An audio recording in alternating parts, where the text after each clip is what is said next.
Olá, companheiros, sejam muito bem-vindos a mais uma edição do podcast Música de Classe, o podcast da banda Revolução Permanente, aqui na Causa Operária TV. Estamos aqui novamente para tratar de mais um tema aqui. Hoje, voltando para a música nacional, vamos falar de Jorge Benjor, né? Estamos um pouquinho mais descascados do que o normal hoje, que estamos aqui com o Henrique Arias pelo Discord, mas vamos aí, né? Vamos à luta, vamos falar desse que é um personagem icônico aí da música nacional, né? Jorge Benjor.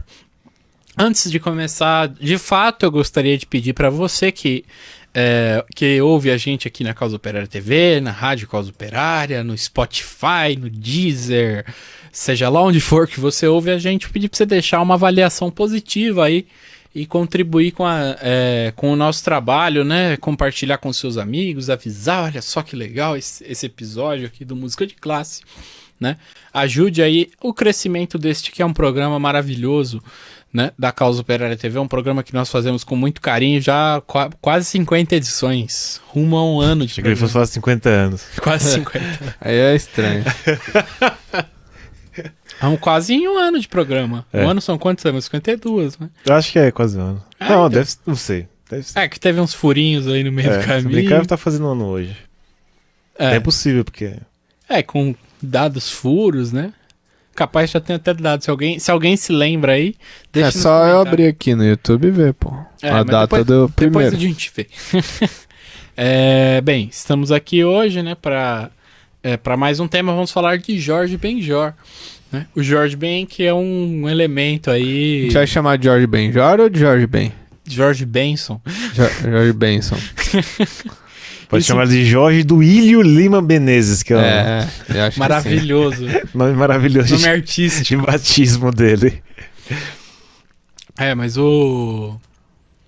Mas bem, vamos lá, né? Esse negócio do Jorge Benson, eu falei, é engraçado, né? Porque há controvérsias aí sobre por que seria esse apelido Jorge Benjor, né? Que são dois nomes artísticos. É um nome, Jorge Ben, aí dizem que ele trocou pra Jorge Benjor. Algumas pessoas falavam de numerologia, que eu acho uma sacanagem falar isso do cara. Falar que o cara mudou o nome porque eu tinha que ser por numerologia. Eu acho que o pessoal fala pra sacanear o cara. Então, a gente viu aqui que existe o boato de que ele teria trocado de Jorge Ben pra Jorge Benjor por causa do... Pra não confundir com o Jorge Benson. Com o Jorge Benson. Seria uma coisa bem brasileira, diga-se de passagem. Um negócio sem aquela coisa avacalhada, né? O Jorge Benjor, ele tem umas histórias assim, né? Com gringos, né? Tem a história do Rod Stewart também, que é bem famosa, né? O Rod Stewart, que boa música dele. Né? Vai ter bastante assunto aí esse podcast, hein, Juliano? Juliano Lopes. A história do Canudina, do ouro negro, sangue negro, que o cara rouba petróleo por baixo da terra, né? O cara não vende a terra, ele fala assim, você não vai vender sua terra? Não vou vender. Então tá bom, ele passa um cano embaixo até a terra do vizinho, suga o petróleo todo e depois compra a terra do cara. Então. Aí a terra não vale mais nada, né? Rod Stewart passou o caninho. Mas bem, né? Vamos lá. O Jorge Benjor, é importante pontuar aqui, né? Que ele é um cara peculiar, né? Da música brasileira. Porque ele ele é o pau pra toda a obra da música brasileira da segunda metade do século XX. Que ele participou de tudo, né? Ele é nascido em 39, né? Tá com 82 anos e na ativa, né? Que é outra coisa impressionante do cara, a disposição dele pra fazer. E ele não parece tão velho. Se olhar não parece, uma foto. meu. Não. Quer dizer, faz tempo que eu não vejo a cara dele, mas... Eu tô vendo a foto dele aqui, nossa, novinho, mano. Acho que até nisso ele foi esperto, ele se cuidou também. E eu acho que ele tem show marcado em 2021, hein? Você põe Jorge Benjor... Não, ele tem, mano. Tem show marcado. Ele é desses caras, né? Hoje a gente vai falar muito dele em comparação com o Tim Maia. Nossa, cara, ele tem show marcado 20 de agosto de 2021. Quem quiser ver o Jorge Benjor no Espaço das Américas, tá vendendo ingresso, inclusive. Jesus! Com 82 anos. O Jorge Benjor, assim, a gente vai fazer bastante comparação dele com o Tim Maia aqui, porque, enfim, ele é um cara parecido com o Tim Maia nesse sentido, né? Principalmente, eu acho, pelo fato de que ele é um cara muito honesto, assim, com as criações dele, né? Eu diria que ele é menos ingênuo que o Tim Maia, né? A gente pontuou no episódio do Tim Maia que ele era um cara muito ingênuo. Ele aparentemente não é muito ingênuo. A gente deu uma olhada em umas entrevistas dele e ele é super precavido, né? Não, ele, ao contrário do próprio Tim Maia e de outros aí, ele fala muito pouco, ele não se abre em entrevista, nas poucas que tem, inclusive, dele, né? Ele não se abre nem sobre aspectos elementares da vida dele, familiares e tal, pessoais. Por exemplo, ele é filho de uma etíope, a mãe dele, que é um negócio super... Como é que ele é filho de uma etíope? Como é que isso foi acontecer, né? Mas é bem velhão mesmo. Os anos 30, né? Mas também não explica, não tem história, você vê que é uma dificuldade. As entrevistas que eu vi mesmo, ele não fala, inclusive ele demonstra até pouca emoção nas respostas, assim, né? Pouca animação, não sei nem se é pela idade. Mas eu peguei uma do final dos anos 90, que ele também ele respondia a entrevista tocando. O que sai dessa música? Essa música aqui? Pô, legal. Isso aqui eu compus em 73, gravei no tal disco. Isso, entendeu? Acabou. Começa aqui e acaba ali. O cara não... E pelo que eu entendi também, todas as entrevistas são combinadas, assim. Tem vários temas que ele não quer tocar e não toca. O pessoal não pergunta. Tipo, lógico. Por exemplo, o cara, quando deu o golpe militar, ele tava com 25 anos de idade. Passou o golpe inteiro, né? Os militares tiveram ele e esteve junto, gravando disco ao mesmo tempo, né? Alguém haveria de perguntar, como é que foi isso daí? Não tem nem quem pergunte. Fica assim, entendeu?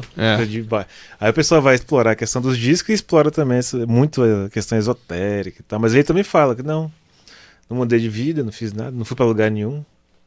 Gravei, sentei e gravei. Ele é um cara assim que você vê que a coisa dele parece muito, né? Que isso aí, inclusive, vai ser fonte aí pra esse episódio a gente vai ser muito especulativo, né? Porque sobre a vida pessoal dele é um pouco difícil de colocar determinadas coisas. Né? Tem um monte de biografia que já foi rejeitada aí. Gente que quis fazer e tudo, ele não... não deixa. Assim, a gente sabe pouca coisa do pessoal dele. A gente sabe que ele é flamenguista, né? Isso aí não tem como não saber. Deve estar bem triste na data de hoje que o Flamengo perdeu do Vasco de 3-1, né? Mas enfim. Daí foi lá fora, inclusive. Ele é um flamenguista meio doente. Ele gravou o hino do Flamengo com algumas versões. Tem disco, tem show. Ele improvisa nos shows o hino do Flamengo do nada. A contragosto dos músicos. O pessoal fica olhando assim. Tá bom, vamos lá. Preciso desse cachê aqui. Aí volta, aí as notas também, ele tem essas coisas super, não é? Tipo... Que pariu. E o pessoal tem que correr atrás. E os músicos lá. Não, ele é um cara muito fritação, assim, né? Só ver as letras dele, ele é aquele cara, né? Essas coisas. Ele tem uma série de coisas que eu acho interessante, pelo sentido de que ele você vê que o negócio dele é música mesmo, né? Porque, primeiro, as letras dele, na esmagadora maioria, não fazem sentido nenhum. Eu me convenci disso. Pelo menos pra você, né, Kaká? Talvez tenha alguém aí. Ele próprio. Eu espero que eu esteja no pleno das minhas faculdades mentais para poder fazer essa afirmação. Mas eu sei o seguinte, que eu me convenci, assim, eu criei convicção disso no dia que eu ouvi aquela música dele, Spyro Gyra. Que eu falei assim, realmente... não, ele é mestre de inventar um monte de palavra. Nossa. Inventa, junta as palavras. Cara, mas Spyro Gyra é uma banda. Será que... Não, é um bichinho bonito que dá na água. Também, cara. Né? Uma invenção, botando a música. Não, porque isso é nem o Nexus entre lá e cá. Não, eu acho que é um bichinho. Tem uma banda que chama Spyro Gyra também. Uma banda norte-americana. Não, mas pra ele é um bichinho bonito que dá na... Eu tenho certeza que não é nenhuma das duas situações pra ele nesse caso. Ele é muito... Vai lá. Aí, ó, é o Spyrogyro. É um bichinho bonito, verdinho, que dá na água. Mas é isso? Não, que plâncton é esse? É Spyrogyro. Esse cara é composição, chega muito louco. Não é, mano. Sabe qual é o pior? Ele não é desses caras loucão, não, também. Tem Tanto muito que pouco ele tá registro, vivo, ele né, cara? Tá vivo, é. Não, Ele tá vivo inteirão, nem... não gastou energia com drogas e álcool, não. Não. Parece coisa de dele, drogado. É. Parece uma brisa muito louca isso aqui, né? Não sei. Que um plâncton é uma alga de água doce ou de água salgada. Doce de água doce. Uns bagulho muito louco. Aqui o encontro amoroso do também... zigoto masculino com o gameta feminino. Que viagem, velho. Ele tem um monte de música sobre o Flamengo, umas coisas muito específicas. Tem as coisas do Flamengo, tem de jogadores, né? Do Fio Maravilha, que foi um grande jogador do Flamengo e de outros times também. Ele gosta muito de futebol, na verdade ele queria ser jogador. Segundo pouco que se sabe, ele quis ser jogador de futebol. Jogou até no infantil do Flamengo, mas não foi pra frente. Virou um flamenguista roxo e tal. Ele também tem uma homenagem ao jogador africano Uma Baraúma, né? Foi uma palavra que eu tô querendo falar desde que a gente começou essa gravação. Eu acho uma palavra Uma Baraúma, que é um jogador africano. Acabei de ver aqui, interessante também. E tem a música sobre zagueiro. Ele é um amante de futebol, né? Ele gosta muito. Eu acho que essa questão do futebol... Tá passando aqui um meio de transporte aqui, calma. Bicicleta. Essa questão do futebol é interessante, porque eu acho que é uma marca dele também nessa questão dele ter ele se preocupar bastante nas músicas dele com essa questão nacionalista, né? Da coisas assim do povo, do carnaval, né? Da praia, do futebol, né? Eu acho que isso daí é bem marcante também, né? Eu acho que também um aspecto importante dele é que ele é um propagandista do Brasil no exterior, né? Ele faz muita música para consumo exterior, ele vende muito disco lá fora, o pessoal conhece as coisas dele. Aquela a primeira música mais dele, que nada. Não é a primeira dele, mas a primeira que fez sucesso, a Mais Que Nada, né? Essa mesmo. Mais Que Nada, que em shows ao vivo tem até 15 minutos. Então. Maravilha. Ela saiu, ela faz muito sucesso lá fora, essa música aí. Eu vi ele tem muita coisa. Eu vi um ao vivo dele tocando assim no Japão, pessoal. No Japão, cara. Mas eu tenho a teoria de que no Japão, qualquer show que você fizer, enche. Porque lá tem muita gente. Pessoal, não é que tem muita gente, o pessoal é muito empolgado. Essa é a minha teoria. Olha, se for eu e o Juliano, Chico e Juliano lá, vai encher. A banda Revolução Permanente. Isso com certeza. Começa a fazer um show, junta um monte de gente. Vamos ver o que tá acontecendo. Ele tem um disco, né, com a capa que tem o emblema do Flamengo, né? Um dos 500 discos dele, deixa eu ver. Qual que é o Jorge Ben mesmo, não é? É o Jorge Ben, 69. Ben. É verdade. Ó, já que vocês falaram, curiosidades, né? Ele foi gravado aí, principalmente, eu acho que só o Mais Que Nada, acho que ele foi gravado outras músicas também, mas só o Mais Que Nada foi gravado pela Ella Fitzgerald, pelo Dizzy Gillespie, pelo Trini Lopes, pelo Belly and Sebastian, pelo Coldplay, pelo Red Hot Chili Peppers, Black Eyed Peas, né? Red Hot Chili Peppers. Juliano não acreditou. Não começa a inventar, é que assim, o Coldplay e o Red Hot Chili Peppers tocou quando eles vieram tocar no Brasil em festivais. Coldplay, né? Então, fazer aquela onda, né? Ok. Mas é interessante, né? A música é muito conhecida mesmo. Ficou famosíssima. Eu acho que é a primeira música do lado A do disco. Acho que é a primeira música. Do primeiro disco, né? Do Samba Esquema Novo. Ele começou com esse sucesso. Então, você vê, né? E essa música, o negócio do Rod Stewart, que a gente pode comentar aqui, alguém que tiver mais inteirado da história, também mostra que é um cara que os gringos... Ele tem uma penetração, né? Vamos dizer assim, nos gringos. No bom sentido. No bom sentido. Mas quem queria penetrar ele era o Rod Stewart, né? Então. Inclusive, eu vi a matéria. É verdade. Eu vi a matéria aqui. Fala aí, Rick. Fala aí. Não, pode falar. Não, você tá longe? Fala aí. É que não tinha como perder a piada, né? Mas. Foi qual música mesmo? Vocês falaram. Taj Mahal. Jogaram a responsabilidade. Taj Mahal, que é. Essa música que ninguém aguenta mais, tá ligado? A coisa mais cantada de todos os tempos. E nesse sentido, até tem que dar uma. Pelo que eu ouvi da história, o Rod Stewart ele admitiu, né, que ele veio pro carnaval no Brasil. Ele veio no carnaval, parece que com o Elton John e com o Fred Mercury. Admitiu naquelas, que eu achei a matéria aqui de 2019 falando que o Rod Stewart acidentalmente roubou uma canção do Jorge Ben. Então, a história, pelo que eu sei, é tipo assim, ele veio pro carnaval com esse pessoal aí ele teria ouvido pra cacete a música aqui no Brasil. Exato. E aí, segundo ele, teria ficado na cabeça dele. E aí ele compôs e saiu. Aí ele compôs e saiu isso daí. Que a música dele, ela tem um compasso um pouquinho diferente, tá em outro tom. Não, é igual, meu amigo. Mas é igualzinho. Né? A pura inocência, não é, Chico? É igual. Então, aí... Taj Mahal é bem melhor. É bem melhor. Mas, alguém teria falado pra ele, mas, cara, essa daí não é aquela música que a gente ouviu no Brasil pra caramba? Ele falou, acho que mas tudo bem, vai, o cara tá no Brasil, ele nem vai notar. Mas aí não deu certo. Né? Toca até supermercado. Essa é uma das histórias que eu ouvi, né? Óbvio que esse negócio é cheio de história, mas essa é uma das histórias. No fim, o Jorge Benjor processou o Rod Stewart e ganhou, de fato. Ele doou todos os royalties da música pra Unicef.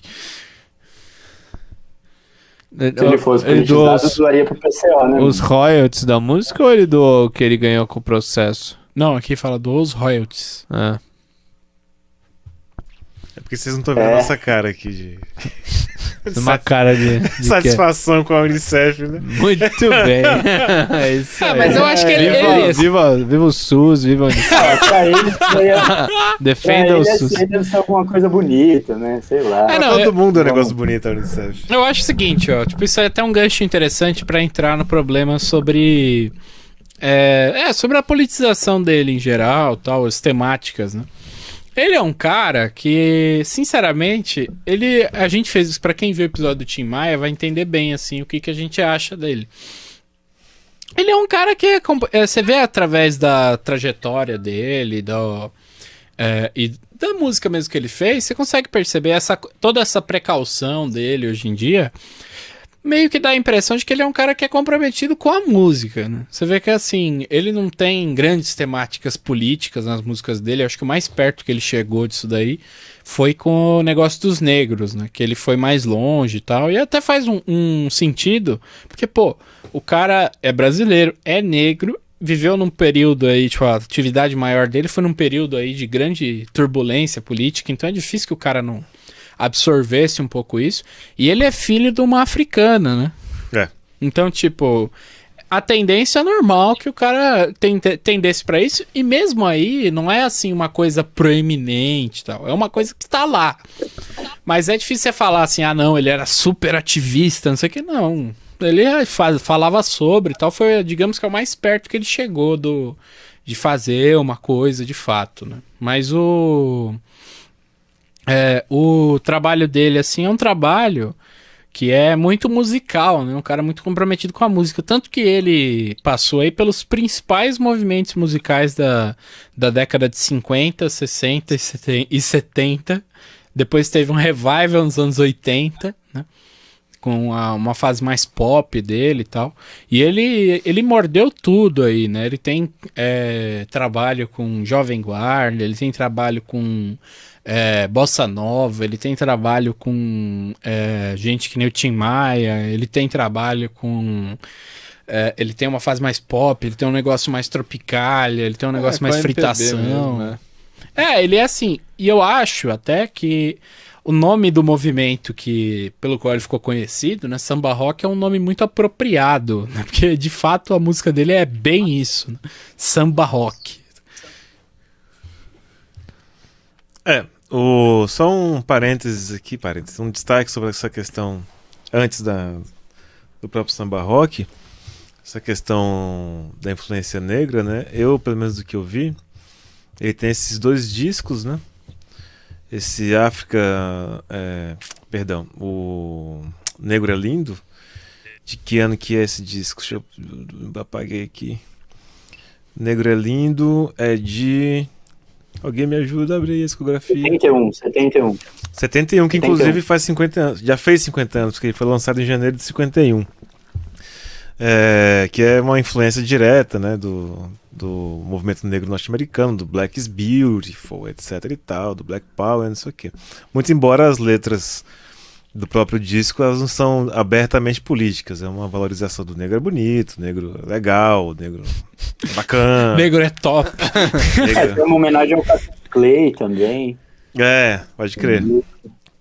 Que é justamente ele traduziu que era o Black's Beautiful, que era o negócio norte-americano da época, pro Negro é Lindo, né? Para esse disco tem esse outro disco aqui chamado exatamente, foi África Brasil, que é de 70 e lá vai fumaça, 76, que já vai aí 5 anos depois do que ele lançou esse. Que já mais na fase... É seguido da Tábua de Esmeralda, né? Logo depois. A Tábua de Esmeralda, que é o que eu mais gosto, é de 74. 4. 74. E, bom, isso, né? Da questão do negro. Muito, assim, sempre passando por alto. O Tábua de Esmeralda tem uma música muito legal que é Zumbi. Eu recomendo que todos ouçam, que tem uma letra muito legal, mais diretamente contra o racismo. Contra o racismo não, contra a escravidão, né? De maneira lírica de se falar. Os negros colhendo algodão branco. Quero ver a hora quando o zumbi chegar, o que vai acontecer. E é mais interessante nesse sentido. Então, é uma ótica meio americana, né? Colhendo algodão.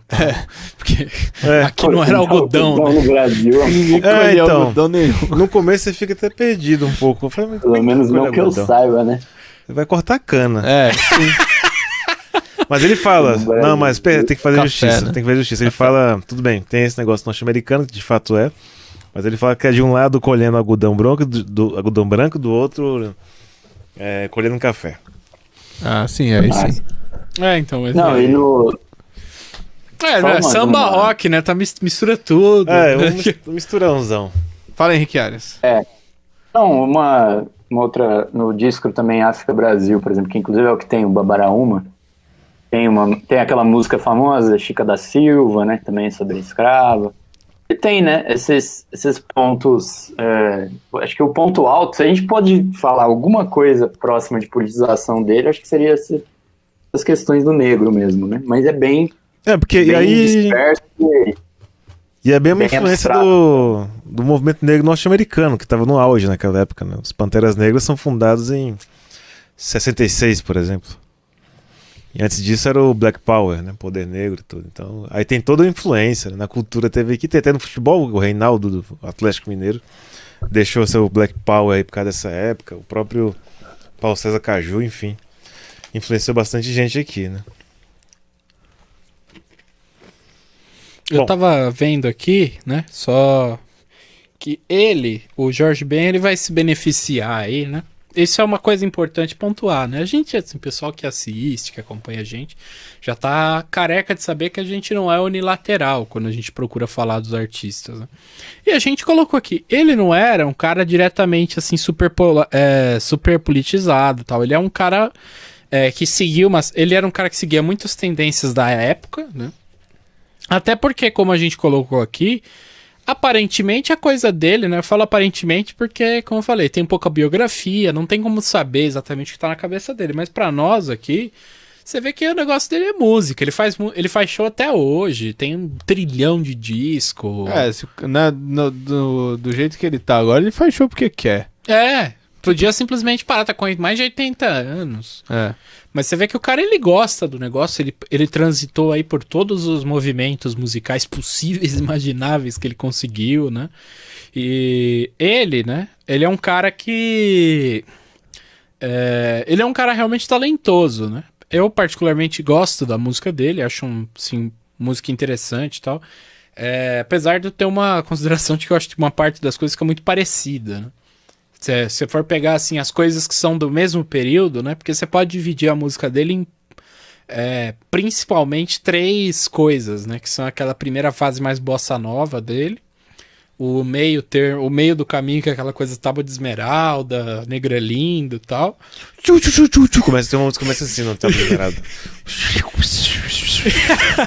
É Harry, humano S. Aí ele fala, começa a viajar espaço sideral, como é que os interesses pelas coisas. Eu gosto assim, da viagem, de ouvir. Eu trabalho ouvindo, tá isso aqui, mas se for prestar atenção no que tá falando, você fica, porra, será que é, hein? Começa um derretimento cerebral ali. E lá pra frente ele vai ter esse revival mais pop, né? Que é aquela coisa W Brasil, né? Que o pessoal também tá careca de ouvir. Ele é um cara assim que também ele é muito querido, né? O pessoal gosta dele. O pessoal gosta dele. Tipo, eu acho que a comparação com o Tim Maia também entra nisso daí, porque o Tim Maia é um cara muito querido da música brasileira, né? Você vê que todo mundo gosta, né? E era um cara bem popular também, um cara que tinha uma identificação. O São Paulo... Tem essas loucuras, eu gosto dessa loucura, um pouco. A capa do disco do A Tábua de Esmeralda é uma doideira total. A tábua. Aqui à direita tá escrito assim: a tábua de esmeralda diz que deve vencer. É verdade, sem mentira. Certo, muito verdadeiro. Porra. Da hora, né? Vai brincando. Esse negócio da tábua de esmeralda, inclusive, é uma coisa interessante, né? Porque isso daí era um pouco contemporâneo do negócio do Racional do Tim Maia, né? Tem muita gente que liga as duas coisas e provavelmente tem uma conexão.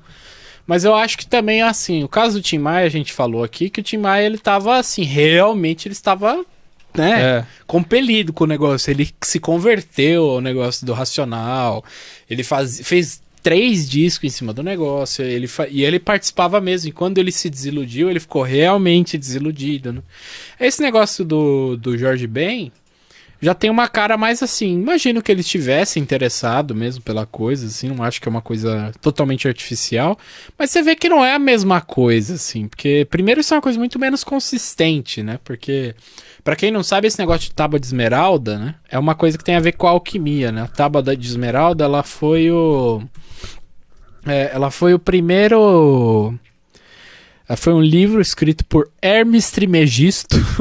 Tem uma música com esse nome, inclusive. A música boa. Hermes Trismegisto escreveu.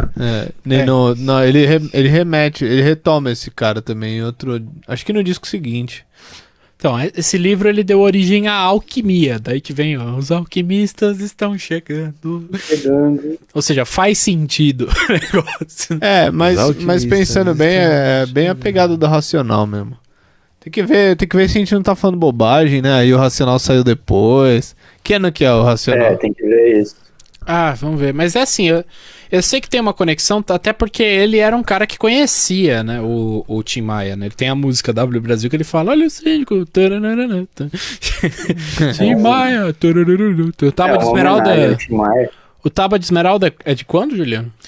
74. Então, o Racional foi gravado em 74, lançado em 75. Bom, então o coisa foi... Então, tudo que a gente falou pode cancelar. Como assim? Apaga.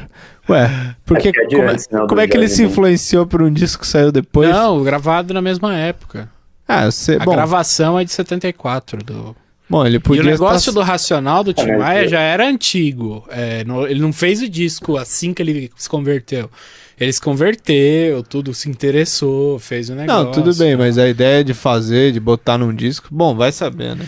Não, conhecia. Tem aventuras da época, né? A gente, inclusive, falou no programa do Tim Maia que o negócio do Tim Maia era uma coisa da época mesmo, assim. Existia uma tendência na época a essas fritações. Não, isso sim, Mas eu tô falando assim, é difícil dizer que foi uma influência direta nesse caso. Eu acho que não foi tanto uma influência musical, talvez pudesse ser até uma influência de contato pessoal, sabe? Tipo, encontrei esse negócio aqui. Toda época não teve mais gente que ficou loucão nesse negócio? Com certeza. Agora, pensando aqui... De artista da época, não tem? Eu acho que faz todo sentido, sabe? Esse aí é um episódio bem especulativo, né? Porque, como eu falei, não tem muita coisa. E tem muita coisa que não vai ter explicação, que nem... um aspecto que eu achei interessante é que o Jorge Ben, ele era um cara que, diferentemente dos tropicalistas que a gente colocou, ele era um cara mais... Ele tinha uma coisa assim de... um respeito maior, eu acho, pela música brasileira, né? Tanto que, por exemplo, ele só foi trocar o violão pela guitarra bem posteriormente, né? Ele ficou um tempo tocando violão, de fato, e ele trocou o violão pela guitarra por uns problemas técnicos, né? Que é um negócio da altura, não tem um rolê assim, né? Que ele... Parece que ele trocou o violão pela guitarra por problemas técnicos de tipo, o violão é baixo, é foda de equalizar e tal. Então começou a trocar, mas por exemplo, ele tocava muito violão de 12, né? Ele tocava violão de nylon bastante também. Ele tem discos posteriores, acústico e tal, que ele metia o violão também, né? E isso é um mérito interessante pra gente entrar, que o negócio dele do samba rock foi uma iniciativa bem mais original do que esse negócio da Tropicália, e eu acho que houve aí um respeito maior, né, pela música brasileira, porque houve um esforço aí para trazer os elementos da música estrangeira, né, não só do rock, mas também da música negra, né, os instrumentos elétricos e assim por diante, né. E incluir isso, fazer uma mistura assim, razoável das coisas, tudo. Não só ficar naquela enrolação esquerdista, né, que o pessoal do movimento tropicalista procurou fazer. Tanto que as músicas desse período aí são as músicas menos significativas, assim, do ponto de vista de conteúdo, né? Elas são músicas que têm uma importância musical muito grande, né? Muita gente gosta e tudo. E aí, gente?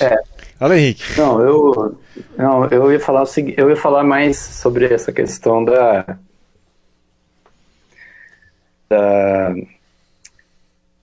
transição dele de um movimento para o outro, que é bem interessante e tem a ver com essa questão da música brasileira, da música estrangeira, né? O primeiro disco dele é um disco é mais para bossa nova, mas no entanto, ele começou a tocar junto com os caras da Jovem Guarda, né? Ele tinha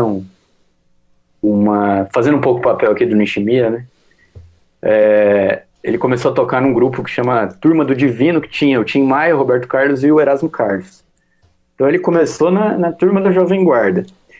E logo no início, que tinha essa divisão, né? Jovem Guarda versus música brasileira, que era representada aí pelo programa da Elis Regina, Fino da Bossa, e pelo programa da Jovem Guarda, ele foi um dos primeiros caras que frequentava os dois, né, os dois grupos. Ele participava tanto do programa da Jovem Guarda, né, quanto do programa da Elis Regina, de música brasileira. E eu acho que, nesse sentido aí, eu acho que essa coisa dele adotar... misturar, né, os ritmos, o rock, depois o funk, o soul com a música brasileira, isso que o Kaká falou, nesse sentido também ele é um cara mais... ele vem antes da Tropicália, né, na verdade. Tanto que depois, eu acho que aí depois, acho que por isso também que a própria Tropicália adota um pouco ele, né, alguns caras da Tropicália gravam música dele, então ele... os Mutantes gravou. Ele, nesse sentido... o Mutantes gravou a música dele, depois ele tem um disco com o Gil, coisas desse tipo, né? E eu acho que mostra bem, né? Ele é um cara, assim, que soube aproveitar aí todos os movimentos, né? Mas eu acho que ele é um cara, como o Kaká falou, um cara honesto, né, no que ele tá fazendo. Ele tinha ali uma certa...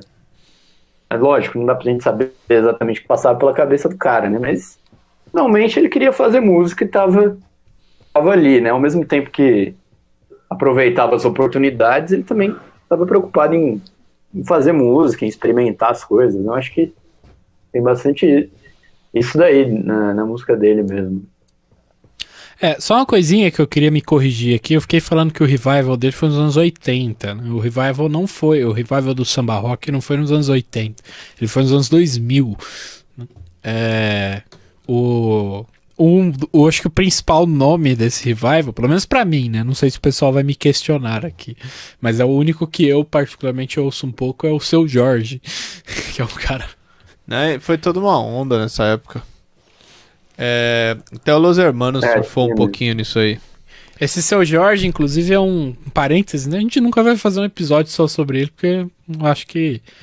Olha, Por enquanto não, né? nunca diga nunca. Por enquanto não, né? Porque eu acho que não compete. Mas assim, eu particularmente acho esse Seu Jorge, eu ouço um tanto das músicas dele, né? Eu acho o seguinte, ele, diferente do Jorge Ben, que fala muitas coisas sem sentido, ele fala muitas coisas com sentido ruim.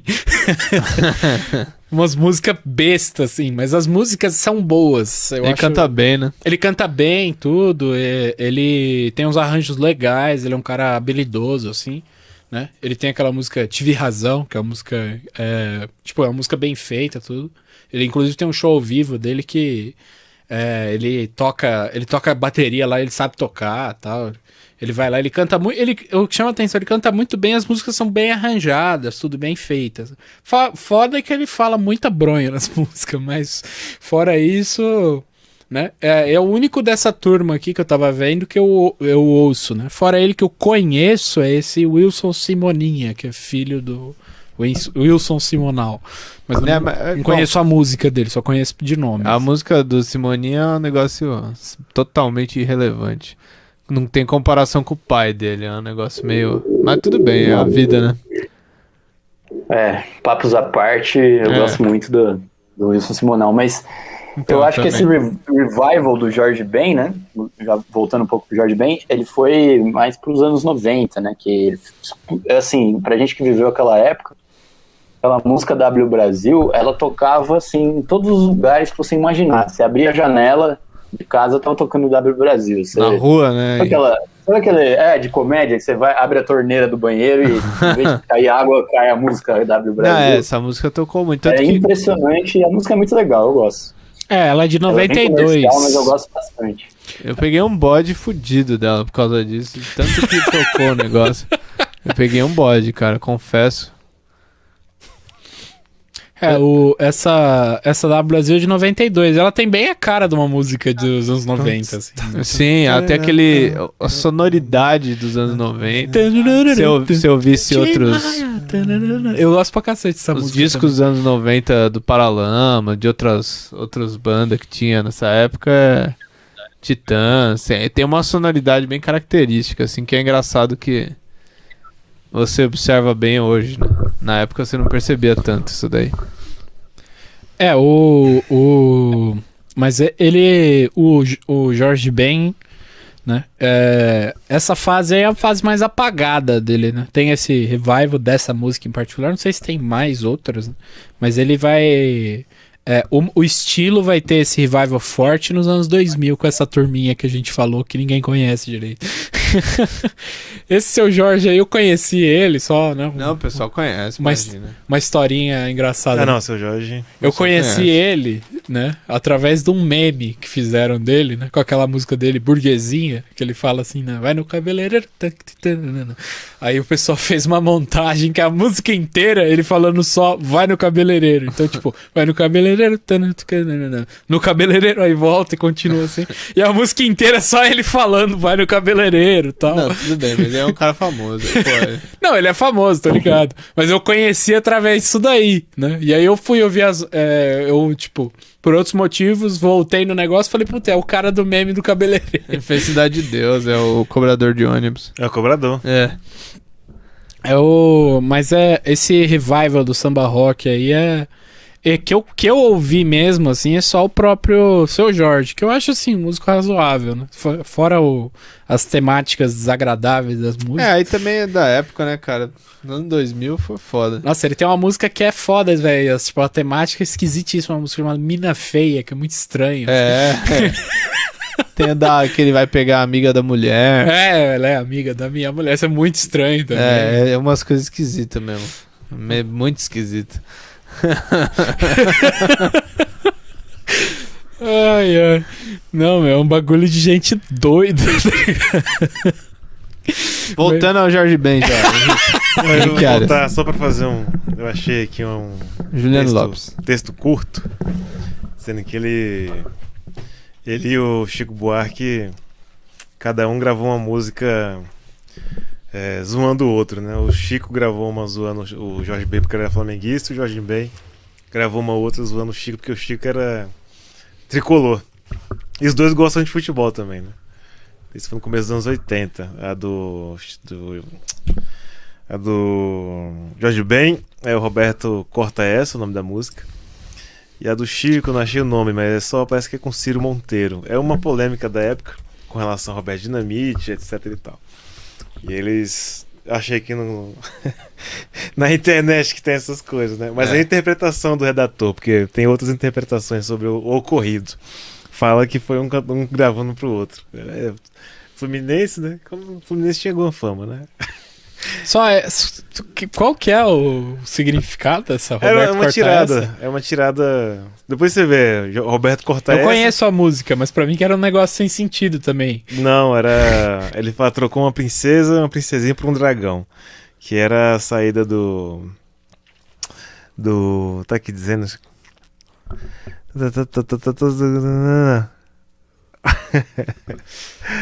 Que era a ida do Rivelino para o Fluminense. Saindo do Corinthians para o Fluminense. Aí ele fala, corta essa, que é Roberto Rivelino. Não vai pro Fluminense, não sei o quê. Mas ele fez assim, a história é essa música, mas era pro Chico Buarque, entendeu? A deixa. Ele tinha gravado uma falando do Flamengo, que é essa de baixo. Eu conheço essa música e eu não sabia que era sobre isso. É, da hora. Eu lembrava dessa frase, pois lugar de dragão é na caverna, que eu tirei um sarro. Então. Eu lembro com quem que é mulher que eu falei assim, nossa, os Denstar vão cancelar o Jorge Ben. O dragão, no caso, é o Fluminense. Já achou que ele tava falando de mulher feia. Mas é uma analogia, né? Que ele fala, né? Uma princesinha por um dragão, né? A princesinha é o Flamengo. Rivelino saindo do Corinthians e indo pro Fluminense. Os dois são famosos por gostarem de futebol, né? Tanto o Chico quanto ele. O Jorge Ben tem um monte de música de futebol. Tem umas só do Zico ele tem umas 3, eu acho. Do Zico, que é ídolo do Flamengo, lógico, ídolo dele também. Tem um bocado. E eu tenho de tudo. Tem música de juiz, tem música do zagueiro, da torcida, do artilheiro, tem de tudo. É um cara... o cara doente pro futebol, né? É tipo uma versão agradável da doença do Roger, né? Pelo São Paulo. E é muito tempo, né? Vocês pensarem assim, o cara acompanha o Flamengo. Imagina, se eu já tô assim, grisalho acompanhando o Flamengo, imagina um cara com 80 anos acompanhando o Flamengo. Nossa! E gosta. Por isso que eu não bebia. Senão não chega até aí, não. Bom, por fim, não sei como é que tá aí. Faltam uns... Tem tempo.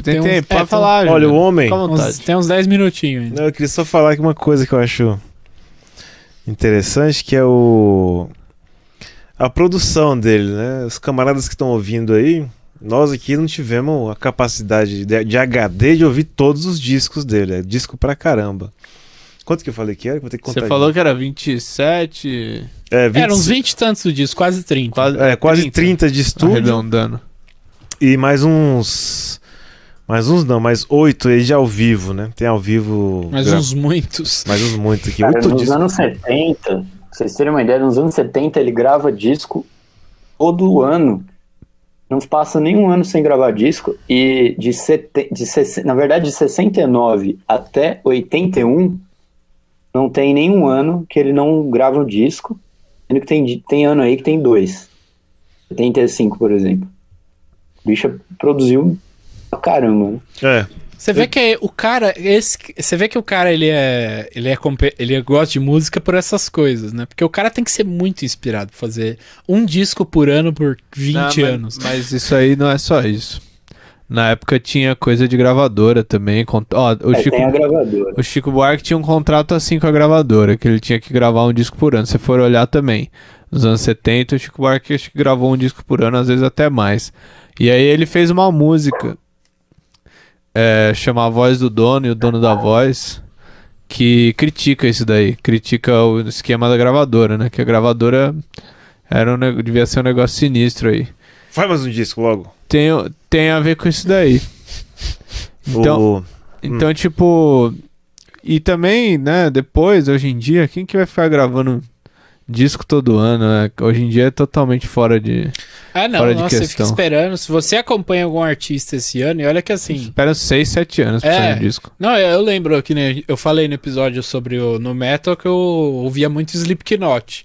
Do disco deles, do The Devil in I, até o próximo disco deles, esse novo, Unsainted, né? Novo. O disco saiu uns 3 anos atrás. Demorou um Mas é novo, 3 anos o atrás. disco pra Estamos falando sair. de Jorge Ben. Eu lembro, caralho, eu falei, nossa senhora, ter tanto tempo assim. Assim, as poucas bandas que eu acompanhei, né? Porque hoje em dia não tem muito sentido você acompanhar uma banda assim desse jeito, né? Eu acompanhei o Slipknot, sei lá, o Arctic Monkeys também, que eu comecei a acompanhar quando eles lançaram aquele disco deles, o AM, né? E aí depois eu só vi eles lançarem outro disco. Esse AM esse disco é de quando? Deixa eu até ver aqui. AM, Arctic Monkeys, né? Arctic Monkeys. Esse disco é de... Aqui, ó.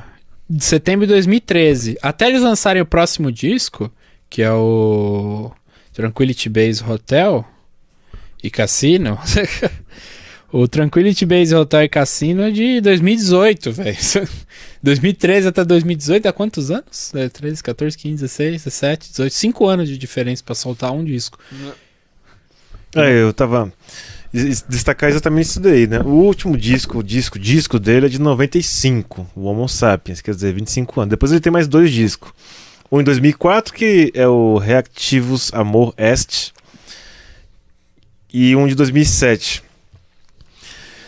Mas já sem importância. Você vê que o intervalo aí é de 13 anos. É muito... 9 anos depois de 13. 12. E então ele... Quer dizer, já vão mais de 20 anos aí que ele... Vamos dizer, tá meio que parado, né? Só vivendo do que já gravou, gravando, tocando, etc. Mas também é coisa, né? Não, como o Chico falou, o cara tá tocando até hoje porque quer mesmo. Porque senão deve ter parado, que nem o Slayer fez. Não, cara. Comparação perfeita, né? Tudo a ver. Mas tudo bem.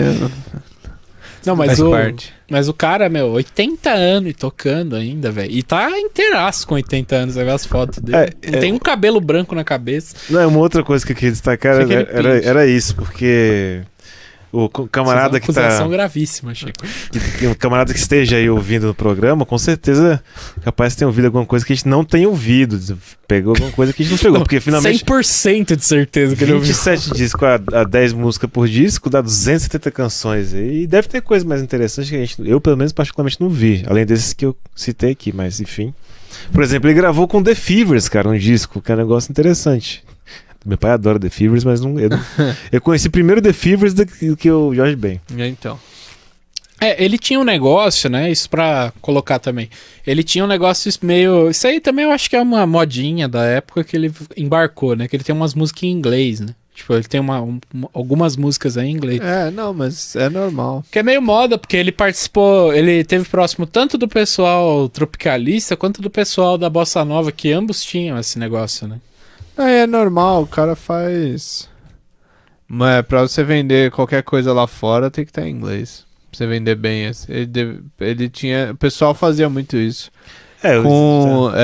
Com aspirações aí a vender música no exterior. Na época que o Brasil exportava muita música. É ruim, né, que a música seja em inglês, mas no certo sentido também é uma outra... mostra isso daí também. Geralmente banda que faz isso, artista que faz isso, o cara faz umas músicas em inglês. O Milton Nascimento, que tocava muito lá fora, muito mesmo, tem algumas músicas em inglês também, tem discos inteiros em inglês, inclusive com artistas estrangeiros e tal. Era bem comum, ainda hoje em dia nem tanto, mas o pessoal faz por isso. Só esse negócio do The Fevers, o nome do disco é o que da hora. Eu não ouvi esse disco. O nome do disco é Obidu. Silêncio no Brooklyn. É de 67. E o Jorge Ben grava com a banda The Fevers, que era um sucesso do rock bossa nova, não sei o que. Aí o disco, aí como é que aparece? Qual que é o gênero do disco? Sambalanço. Sambalanço. Super gênero. Sambalanço. Sambalanço trio. Tinha um trio que chamava. Balanço é meio que a bossa nova, né? Balanço é rock. Na época falava também um pouco disso daí, né? E rock é balanço em inglês, né? Hã? Sim. Let's rock this body, né? Rock é balançar. Tá. Não é só pedra, né? Mas só é balançar. Pedra, não é pedra e rolar. Isso que é rock and roll. Let's balançar rock! e rolar. Ok. É isso. Encerra, isso. Vamos encerrando por aqui, mas o programa nasceu perfeito, cara. Acabou. Encerra com essa Deixamos aqui o convite público para entrevistar Jorge Benjor. Quando ele quiser, a hora que ele quiser. Se ele quiser abrir a caixinha de Pandora pra nós, né? Que o cara tá, sei lá, tiver com medo do coronavírus, alguma coisa assim. Ele vai ter. Eu acho que ele instala o Discord lá no vai ter um negócio dele. Sinistrão, assim. Vai ter uma biografia macabra, sei lá. Alguma coisa tem, porque é muito discreta a vida do cara. Não, e eu acho que seria muito da hora, porque imagina, se o cara abrisse a caixa depois de tantos anos, ia provocar um revival monstruoso dele, eu acho. Deve ter muita história. Não, deve ter muita coisa, porque sabe-se pouco mesmo. Você vê que a gente ficou muito na especulação, tem pouca coisa sobre e tal. Ele guarda muito, ele não é muito aberto. Seria muito legal, né, se um dia ele liberasse um pouco mais, até porque ele deve ter muita história, cara. Com o volume de loucura das músicas, tem que ter loucura na vida também. Fala, Henrique. Henrique quer falar. Não, pra terminar, só um pouco essa questão política também, né? Que a gente falou meio disperso durante o episódio, né? E ele de fato não tem grandes conteúdos políticos na música dele, pra dizer o mínimo, né? Pra não dizer que ele não tem praticamente nenhum. Mas de fato ele andou aí com todo o pessoal. Por exemplo, a gente tava vendo uma coisa curiosa que é o disco dele. Os discos dele aí de 69, acho que de 71 também. Tem caras aí que fizeram também o disco Construção do Chico Buarque, o Rogério Duprá e o Mocotó. Eu vi que ele tocou também com o Wilson das Neves. O Wilson das Neves, na verdade, gravou em alguns discos dele. Né? Ele sempre teve aí com o pessoal da MPB, né? Embora ele não fosse politizado. E também por isso que eu acho que nunca apareceu nada de que ele fosse um cara reaça e tal, né? Se ele tivesse... Tava aparecendo, né? Ele fosse um cara escroto, assim, ele não ia ter todo esse contato com esse pessoal, era capaz até que ele dedurasse essa galera aí. Né? Difícil, né, o cara manter um contato assim e não ter nada a ver, né? Com certeza, assim, alguma coisa ali tem, né? Mas aí ele não quis, né? Até aí direito dele, né? Mas aí estamos nós aqui pra tentar subtrair alguma coisinha, né? Ver, descascar, especular sobre. Mas bem, né? Eu espero que o pessoal que acompanha toda semana esse podcast aqui tenha gostado, né? Informem aí nos comentários se esse programa já tem mais de um ano, que eu não me lembro. Deixe seu like aqui no nosso vídeo desse podcast, né? Não tente interagir com a gente no chat ao vivo. Deixe o seu comentário no vídeo que sairá no acervo da Causa Operária TV. Lá a sua voz será ouvida e nós estaremos aqui lendo e sabendo tudo que você quer que a gente saiba. Então, se conecte com a gente por lá. No mais é isso, muito obrigado e até a próxima semana no podcast Música de Classe. Até mais.